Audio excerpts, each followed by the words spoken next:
एक झूठा इल्जाम लागे गया मेरे ऊपर, जो कि सारे हिमाचल में फैल चुकी है वीडियो।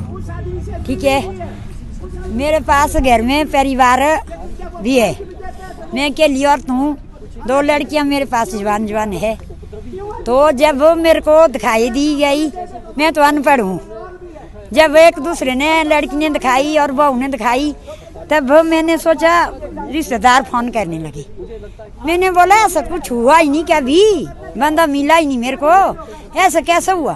बोल नहीं इसमें तो बहुत कुछ हो रहा है। मैंने बोला जब ना मेरे को बंदा मिला, ना मैंने बोला, ना मैं कहीं गई, घर में होती है बहू मेरी छोटे बच्चे वाली है, उसके भी ऑपरेशन हो गया, उसकी सेवा में लगी होती है, घर में गाय की दिखने देखती होती है। तो ये वीडियो बाणी कैसे? बोले ये हमें नहीं पता। मेरे रिश्तेदार पूछने लगे मेरे को, ये तो बहुत शर्म की बात हो गई, इतनी जवान लड़कियां है तेरे पास, ऐसा कैसे कर सकती है तू? मैंने बोला देखो जी, 18-19 साल से मैं अकेली औरत हूँ। एक बुजुर्ग है हमारे पास, 2005 में गुजर गया मेरे पति, तब मेरे पास 5 बच्चे थे पालने को, ना तो मेरे पास एक टाइम में खाने के लिए नहीं था, ना तो मेरे पास एक बैठकूप छाने के लिए ना था। एक छत लगा लिया, एक पैसे जोड़ के मिले। बच्चे पढ़ाए बहुत मुश्किल से, कभी मैंने 10 रुपए दे के, कभी 2 रुपए दे के, कभी 100 रुपए दे के, बहुत मुश्किल से यहाँ तक पहुँची।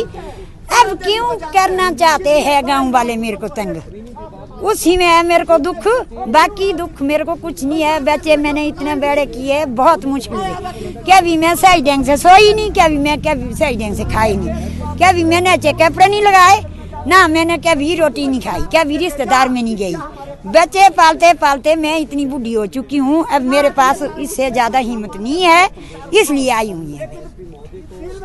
खेत से खंबा निकालने की बात की जाती है, वहाँ पर सड़क भी निकाली गई थी, उसको लेकर क्या कुछ मामला था? उसका नहीं है मेरे पास हिसाब किताब, मालिक और है, लड़के के साथ करो बात, बूढ़े के साथ करो, उसका नहीं है। मेरे पास है, इतना ही है, मेरे बच्चे और मेरे को बदनाम ना करे, आगे आने वाली पीढ़ी में पोतरी भी हुई है मेरे पास, 2 लड़कियां हैं जवान, इसके बाल खींचने तक आ गए लोग, किस लिए आए?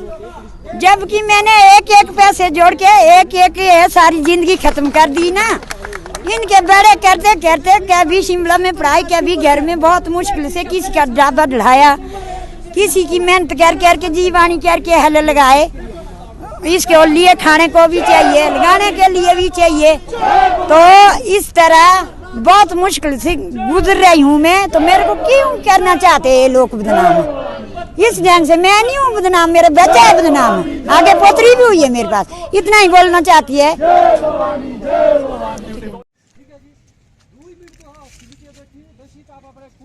जहाँ से हम आए हैं वो हमें शक्ति प्रदान करे, जो ये हमारे साथ ये गलत चीजें हो रही है, चाहे एट्रोसिटी का एक्ट हो या ऊंच नीच हो, जो भेदभाव हमारे साथ हो रहा है, बाकी विस्तार से बातें बाद में करेंगे। हम हमारे साथ जो भी गलत कर रहे हैं उसके प्रति हम ईंट से ईंट बचाने के लिए हम खड़े हों। तो 2 मिनट हाथ जोड़कर आराधना।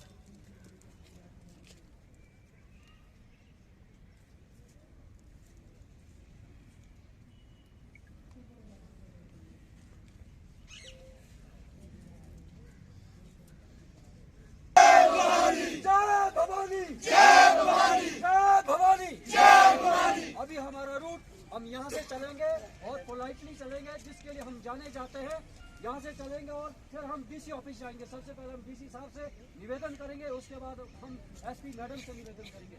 तो चलिए।